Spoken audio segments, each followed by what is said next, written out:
the Church of Scientology is so afraid of. This is SPTV. Welcome, welcome, welcome, everyone. Uh-oh, look at me. I forgot our name tags again. Boom. There we go. Welcome. And I'm officially Liz Ferris.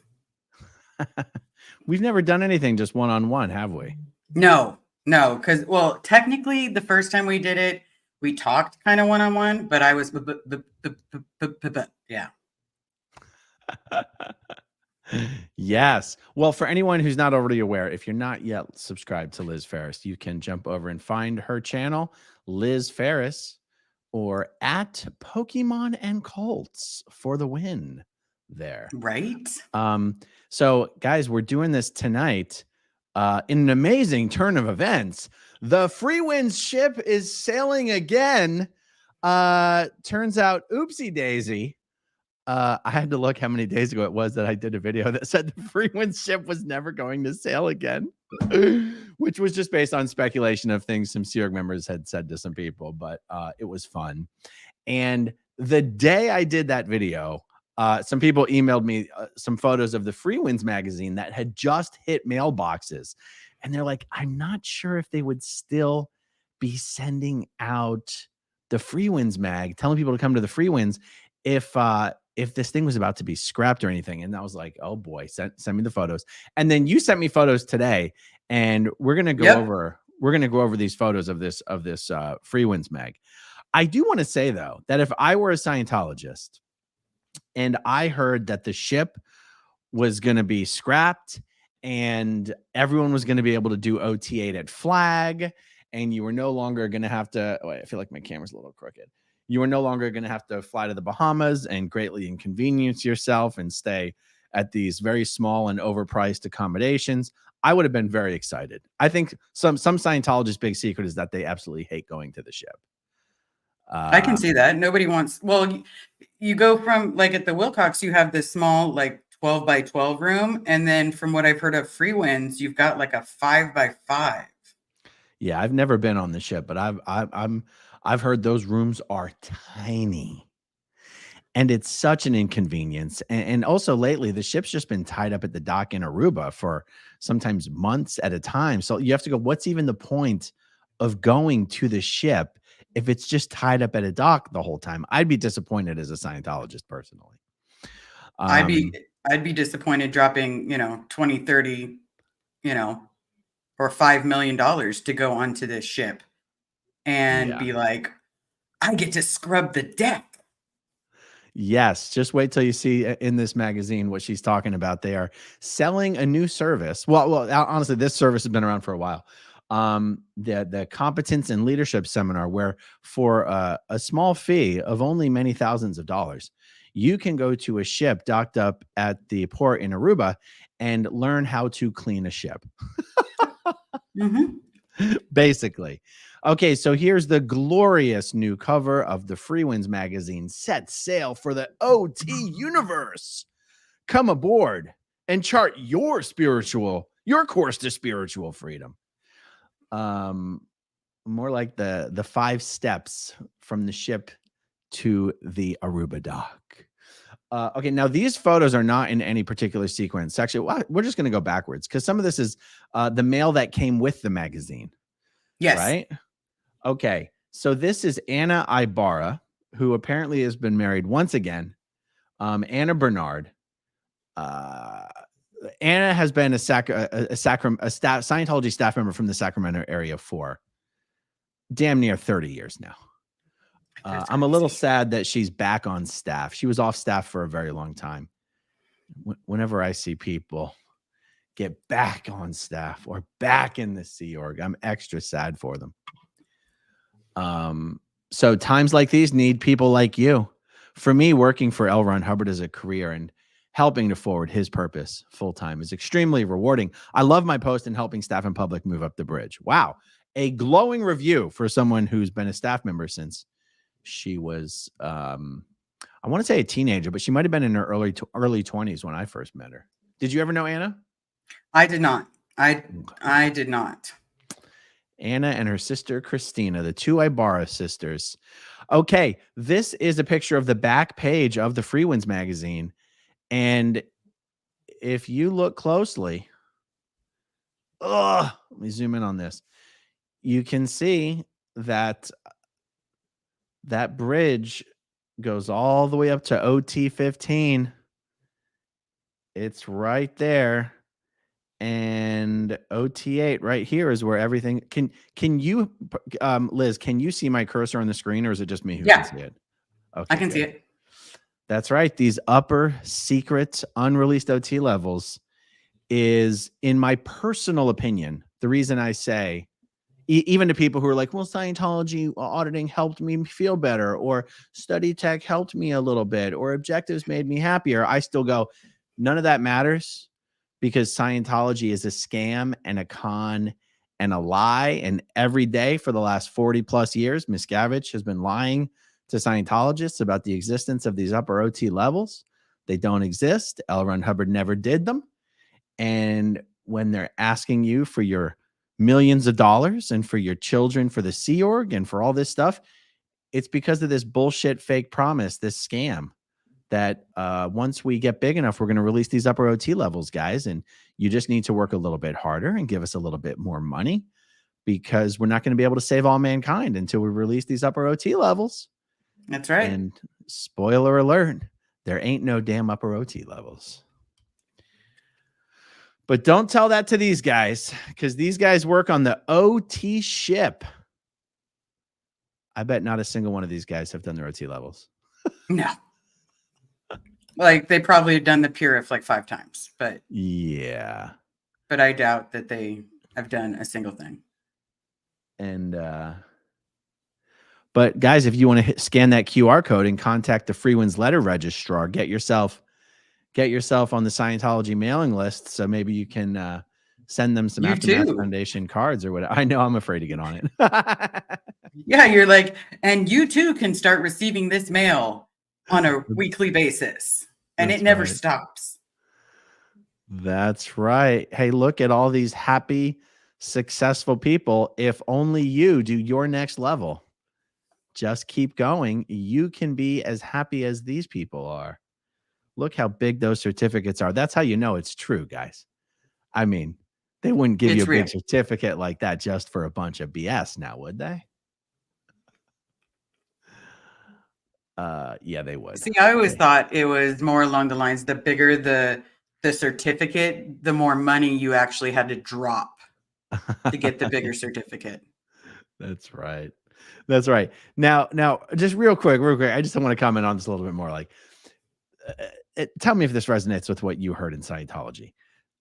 The whole reason for there being a ship was that these levels were so powerful and so sensitive that you could only get the full gain of the level by doing them in a location off of the crossroads of the world.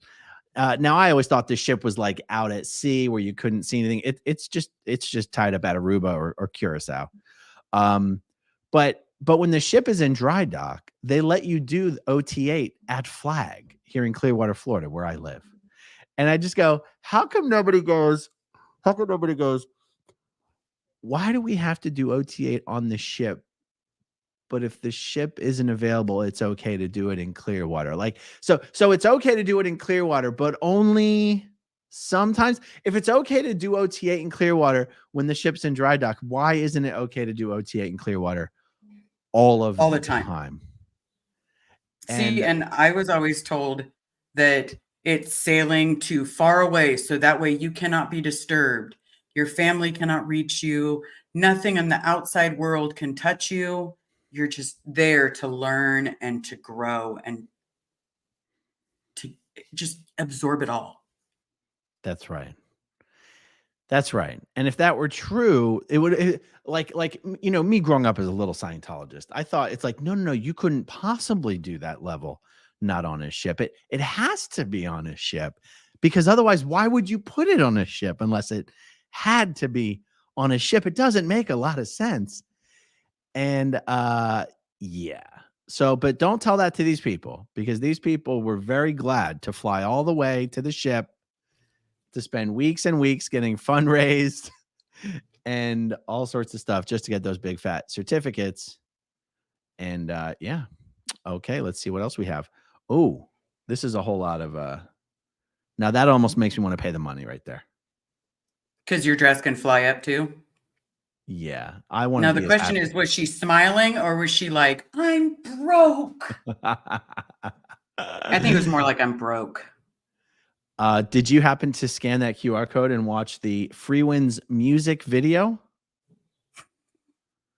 Guys, I did not, because guys, I was too busy laughing at the QR code. I'm gonna have to scan that QR code when we're done with this video and see what the heck is there. Wow. Okay. So let's see what else we have. Oh, that's just a table of contents. I got to tell you, the whole time I never actually went to the ship. Did you ever go to the ship? No, I was supposed to. There was talk, because I was the EPFIC. They were like, you need to get real trained. And this is where they really train you how to be a good EPFIC. Oh. So as a SeaOrg member, you were going to be sent there for training on how to run the SeaOrg boot camp. Yep. Mm. And then once I finished, then I could order shorts, just like they did at PAC. Very nice. I always thought, growing up as a little Scientologist, that this ship was absolutely massive. I'd never, because in the photos, that's why I was commenting this photo. I mean, they take good photos. It's one thing. Yes, Scientology they do. But I thought knows. it was like the giant carnival. Like, I guess my little imagination went wild, because I literally thought that it was like a giant building floating. Yeah.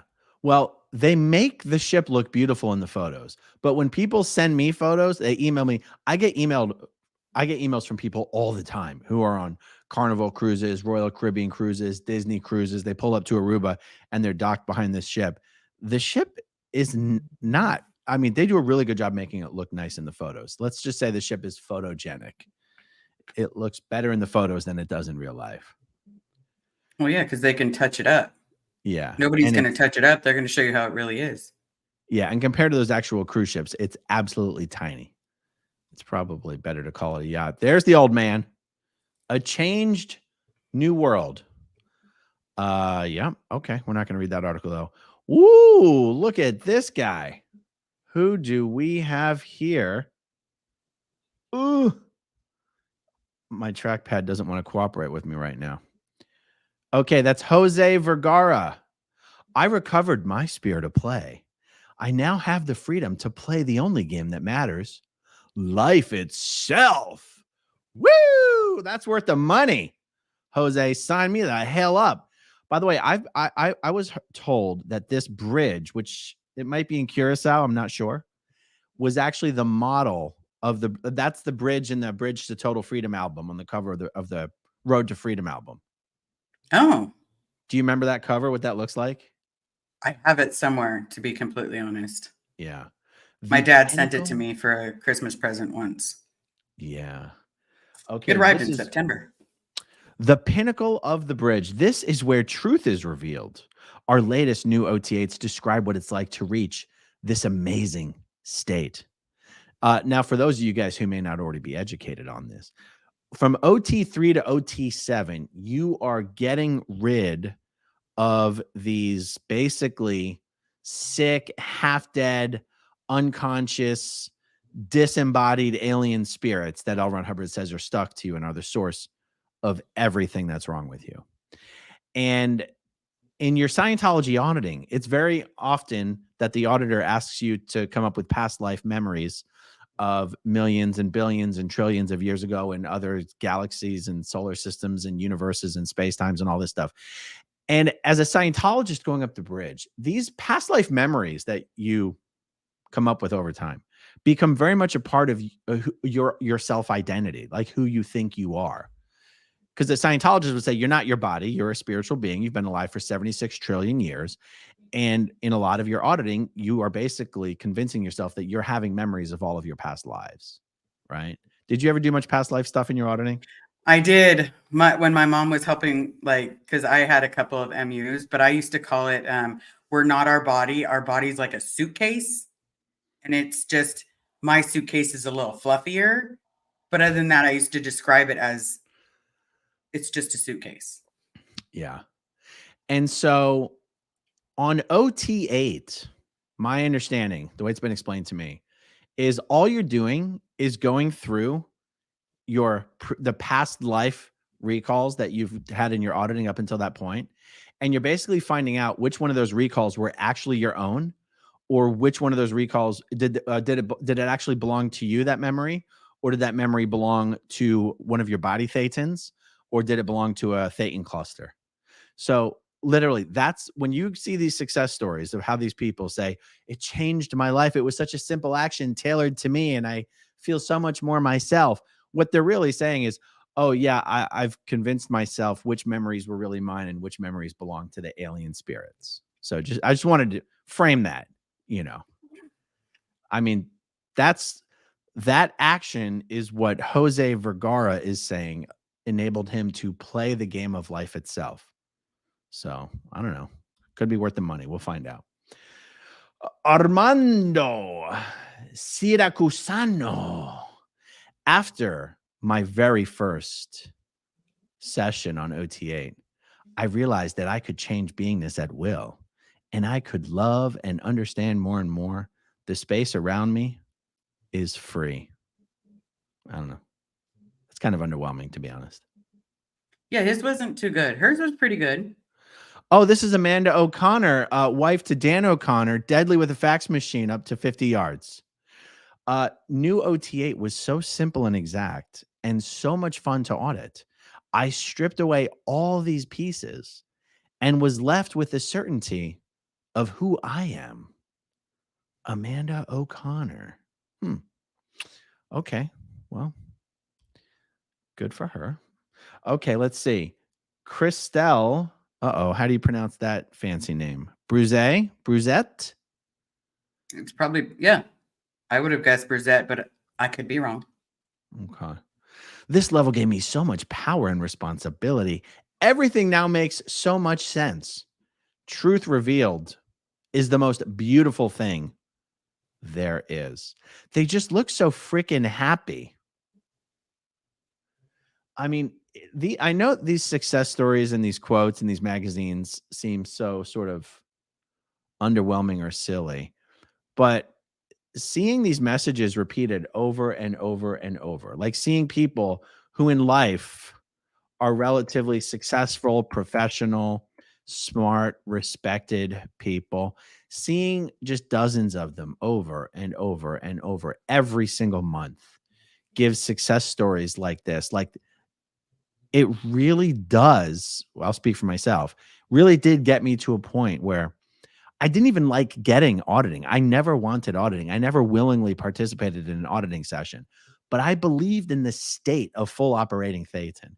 And I believed that if I one day down the road, if I ever got over the fact that I don't like talking about myself and so didn't like getting auditing, one day I'll do these magical levels. I never once doubted whether these levels were as magical as all of these people keep saying that they are. What did you think about the OT levels growing up in Scientology? Well, growing up, originally I thought that once you got to the top, you could basically drop your body, you could heal yourself, everything was going to be wonderful. It was almost like you were Jesus and you can just walk up and I've healed you, but to yourself. And then I was having a hard time with the cans. So I stopped believing in that side, but I 1000% thought the study tech was like the coolest thing on the planet. I wouldn't have got through college without it, but I also had hours and hours of auditing as a child because I wanted to see my dad and my dad was at Gold. So I got a lot of child auditing. Yeah. Yeah, I'm glad I didn't get a lot of child auditing. I hated so strongly what little auditing I had as a child. Thank God I wasn't forced to get any more of it than I was forced to get. But it's crazy. Like even the fact that, I know I'm saying stuff I've said before, but I always assume people are watching, these videos who've never watched before. Even though I knew tons of OT8s and none of them were people that I thought were impressive or that I wanted to be like, I always explained that away by those upper OT levels that we talked about in the beginning of the video, the unreleased ones, OT 9 through 15. I was like, that's okay. That's okay. It's the upper unreleased OT levels that really turn you into Neo. I love how you say Neo and you're just like, just dodging the bullet. But I'll tell you, even though, you know, I'm sure, like, I never knew an OT8 that I was like, oh boy, if only I could be more like that person, I'd be happy. No, I never had that feeling about other Scientologists. But these success stories, because realize, in case the people watching don't know, we had no idea what was on these OT levels. We had no idea when we were in Scientology that the OT levels were telepathically counseling half-dead alien spirits. When I found out, you know how I found out about Xenu? My wife. She flat said, well, what about Xenu? And I'm like, who's Xenu? You know, and this is way after you were out of Scientology?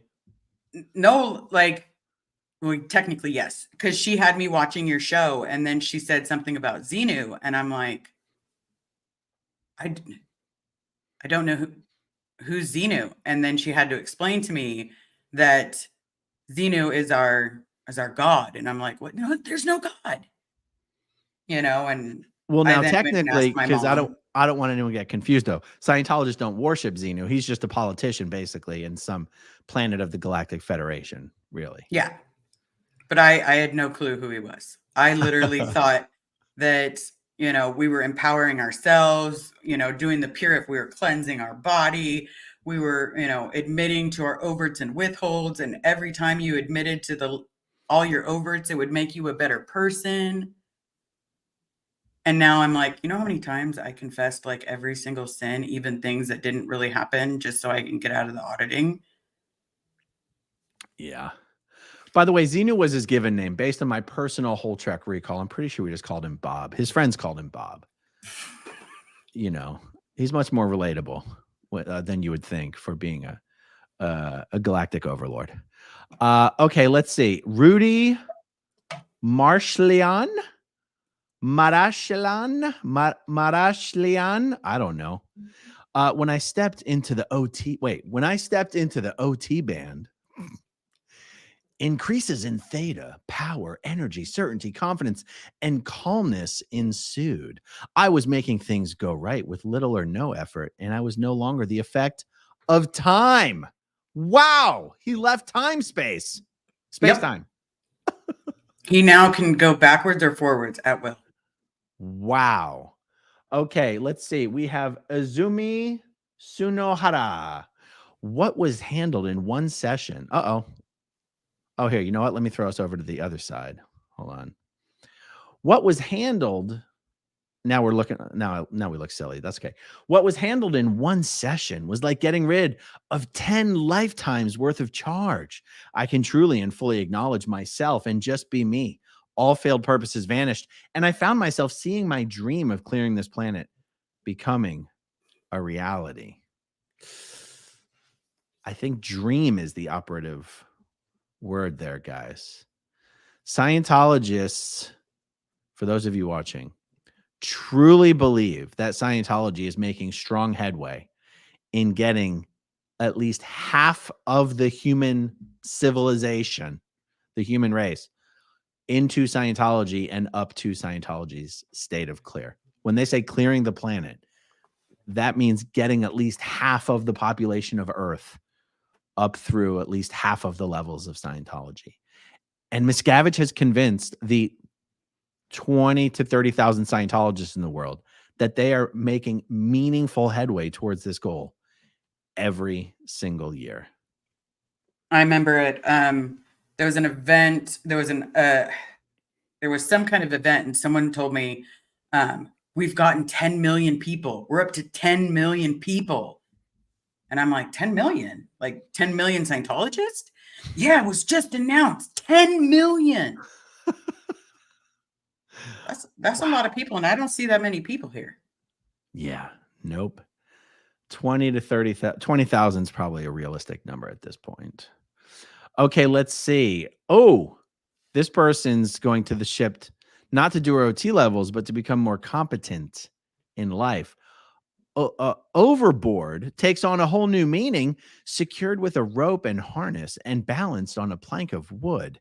Students gain confidence and competence as they confront the elements. Wow. How much do you think she paid for that privilege? I'm going to guess like 15,000. You think so? I think it's like 10, 15,000. For one of these free win seminars? I think they might be. They might even be as cheap as a few $1,000. But, you know, hey, don't knock it until you try it. You pay $3,000. You go to the ship. You get to scrub barnacles. You get to clean. You get to paint. You get to clean rust. I mean, it's a privilege to call yourself a Scientologist. You have to earn it. Here we go again. This is more from the Competence and Leadership Seminar. Let's see. Accomplishing their targets en masse. Bridget Emenecker, first row, second from left. Why are they calling out just one person in the middle of the front row? I don't know. And a contingent of French teammates are prepared to create an all-ideal country. So what? They're wearing firefighting gear. Yep. Yes. So they have flown from Canada. I'm assuming they're French Canadian, not not like French. I don't know why I'm assuming that, but I am. You think they're French maybe? It does say French teammates. Okay. So these guys flew to Aruba from France to learn how to expand Scientology in their area, and they're doing that by learning how to put out fires on a boat. That's incredible. Only a Scientologist would realize how brilliant this is. I could never have figured it out. No. 3 cheers to LRH. Bridget said, I realized that I can push my own limits regarding the body. At a certain point, there was no effort. Okay. Might have wanted to see a doctor at that point, but, you know, to each their own. Here it is. Oh, here it is, guys. You can scan that QR code and get all the information you want on the Competence and Leadership Seminar. No matter where you are from or what language you speak, whether you're in your teens or in your 80s, the Competence and Leadership course is tailored to expand your abilities. Okay, so they're climbing up and down ladders, hanging off the side of the ship. And they, not only did they pay for the course, the seminar itself, they paid for the airfare. They're paying for the accommodations, for the privilege of doing what is basically the equivalent of one of those savage runs, a savage race. Well, my question is 80 years old. Okay, so my mom's 72. My dad's 72. I would not want my dad climbing up those ladders. No. And an 80-year-old person, not trying to take away from like active elderly, but you fall, that's going to hurt. Yeah. One slip and there goes the hip. Okay. So, Scientology wanted you to know that each of these folks gave $50,000 to the IAS. And if you do so as well, 50,000. I'm trying to remember. Yeah. 50,000 was patron. 100,000 was patron with honors. 250,000 was patron meritorious. So I wonder if they're both patrons individually or if they're patrons together. There's names there. Hold on. Ignacia. Am I covering it up with our big old faces? Yeah. There we go. Oh, there you go. Ignacia Oliver and Fabian Medina, patron meritorious. That's $250,000, you guys. $250,000. And guys, that's not $250,000 spent on auditing or courses or accommodations or flights. That's $250,000 just to the IAS. Just straight, take my money, give me nothing in return. Yep, here's my donation. And look how happy they are to have given all that money. I promise you that money most likely came from Chase, Visa, MasterCard, American Express, and they'll be paying off that donation for decades to come. Let's see what else we got. See, it's a gorgeous photo. Scientology does take good photos. Join Scientologists from around the world at an OT Hatting convention and begin a journey of transformation. All right, let's see what else we got. Oh, I love how they had to redo this photo because the previous ad, all the people had already left the Sea organization. Like Jamie Butterworth and Mike Brown. Yes, many are called, few are chosen. As a member of the SeaOrg, you are part of the team that is playing for keeps, the team that is committed to bringing freedom to all for all eternity. The future of mankind depends on you. Be one of the chosen. Yeah. Wow, they have a phone number and everything. Guys, if you have any interest in joining the Sea organization or you'd like to hear what positions might be available for you, the phone number in their magazine is 727-445-4309. Contact a SeaOrg recruitment officer today. Just be sure to record the phone call, please, as long as you're in a state where that's legal. Thank you. There it is, guys. I mean, photos like this, I know, get people really pissed off because of the stolen valor thing. But the thing is, Scientologists aren't pretending to be members of the military. They don't have any respect for members of the military. They would never dream of trying to pretend to be like those lowly military people. They think they're being super important SeaOrg members from the fake Space Navy. Yep. Okay, so we're probably, wow, these are a lot of photos. Oh, that's Amanda O'Connor again. Look at all these people finishing OT8. Miscavige sure has managed to figure out how to squeeze a lot more of these guys out of a smaller membership. He's made it so much easier to get onto and through the OT levels. I mean, he was the reason it was so hard to do before. But by making it easier to get on and through, is that Jenna Elfman right there? Is that just some Russian lady that looks like her? That looks like Jenna Elfman. 2 seconds. You didn't need him anyway.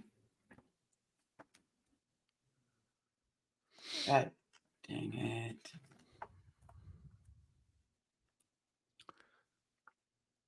No, it says Elena. Oh, it's Elena. Okay. Here, I'll get our big faces out of the way. So down here, we got all these new OT8 completions. Oh, Marjorie Henry. That's Tom Cruise's niece-in-law, I guess. She's married to Cal Henry, who's Tom's nephew. Yeah, well, there you go.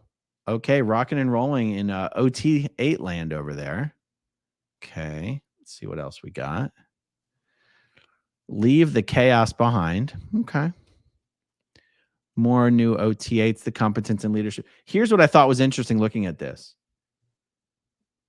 If I can ever get it to zoom in, I'll let you know. Okay. Guys, look at these names.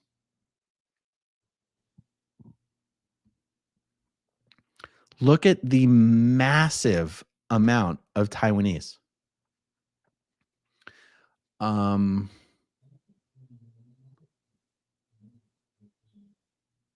It's interesting.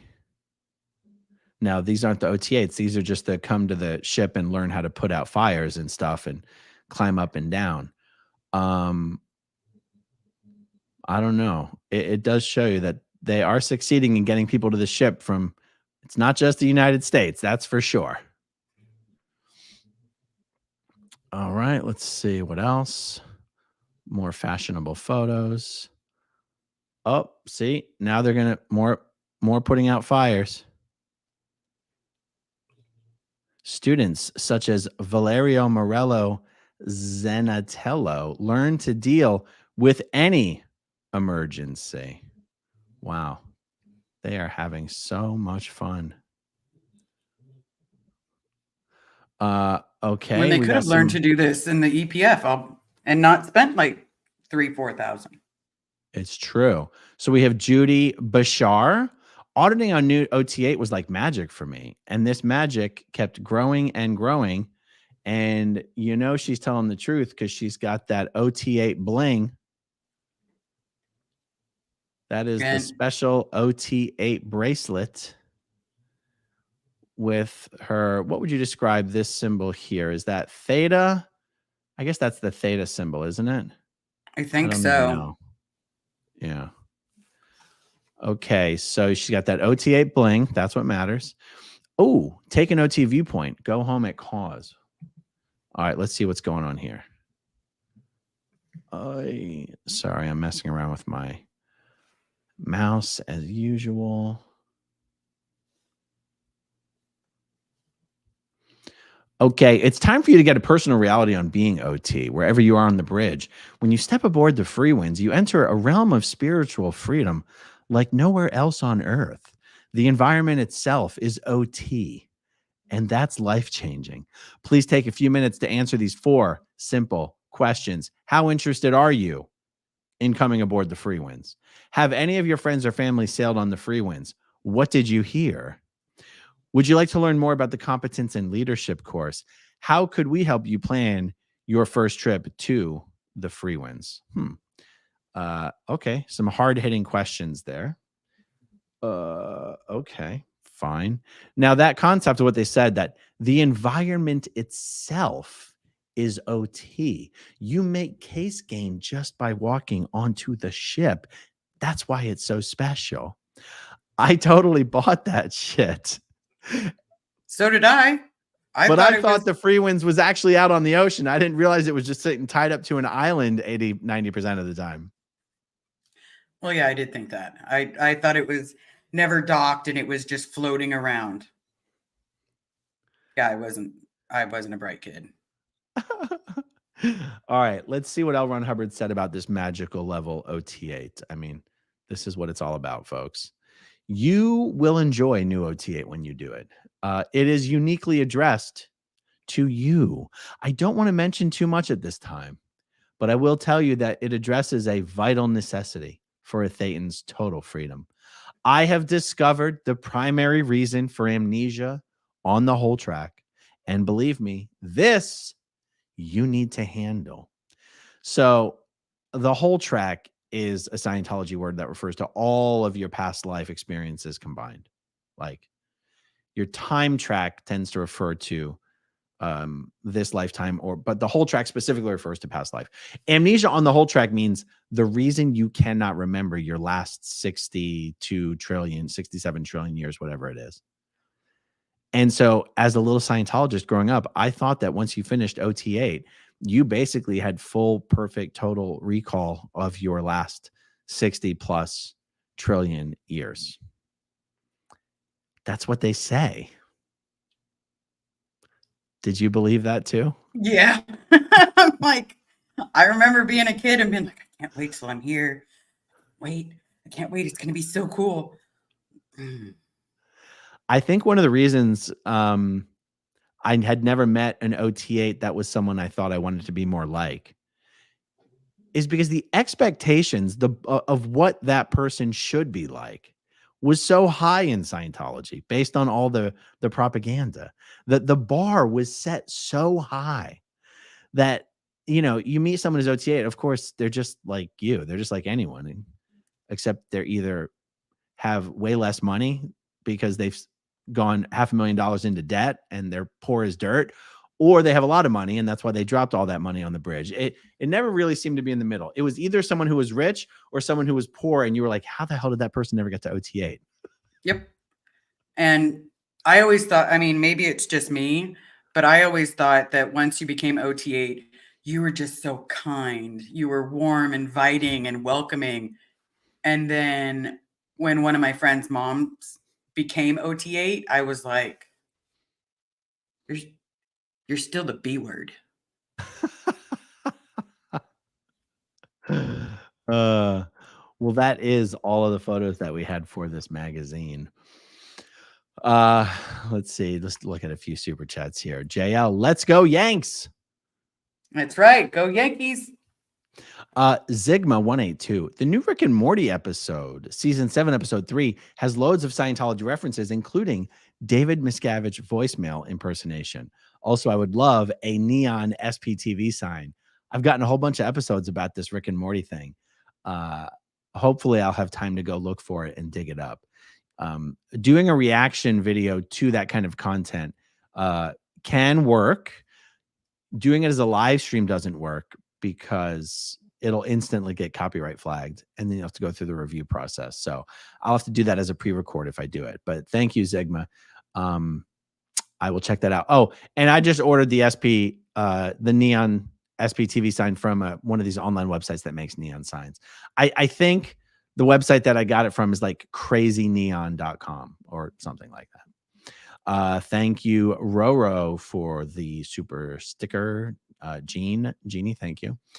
Gur Roar. Have either of you seen the show Unbreakable?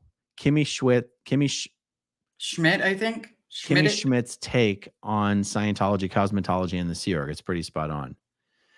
I'm a little confused. Is Unbreakable and Kimmy Schmidt two different shows? I'm thinking Unbreakable the movie. Like Bruce Willis. Willis. It's Unbreakable Kimmy Schmidt is the name of the TV show. I've never heard of it. I have seen. I'm familiar with the show. I only watched like one episode. It was not my thing.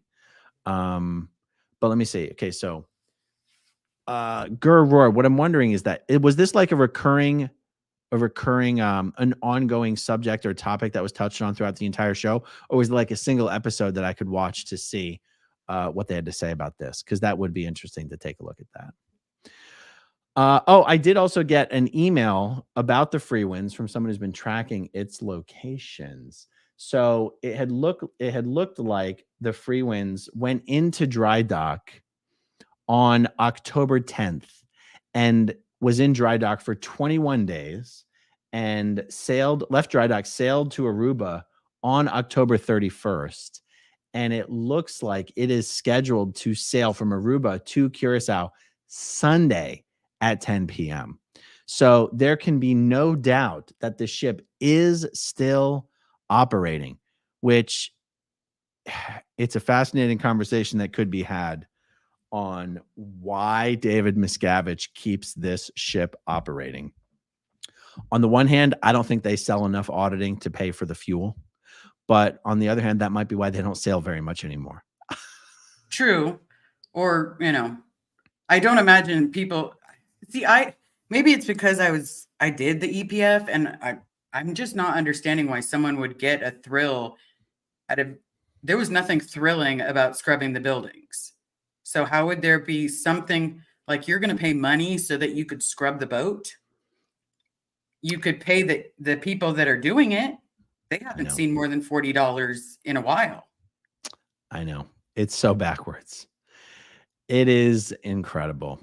Well, Liz, thank you for doing this with me. I wanted to pull up your channel once again before we dip. Guys, if you're not subscribed to Liz, you can find her on YouTube at Liz Ferris at Pokemon and Cults. Hey, since you're still on the mailing list, or at least you live right now where someone is still on the mailing list, whenever you get one of these mags, let's do a little review like this. It's much more fun than trying to do it by myself. I get them to the physical address and to my PO box. You got it. Awesome. All right, guys. Thank you for hanging out with us this evening. Thank you, as always, to everyone who watches until the very end. And we'll talk to you soon. Okay, if you want to see my rock and roll songs, click right on this guitar. And if you want to see a different one of my videos,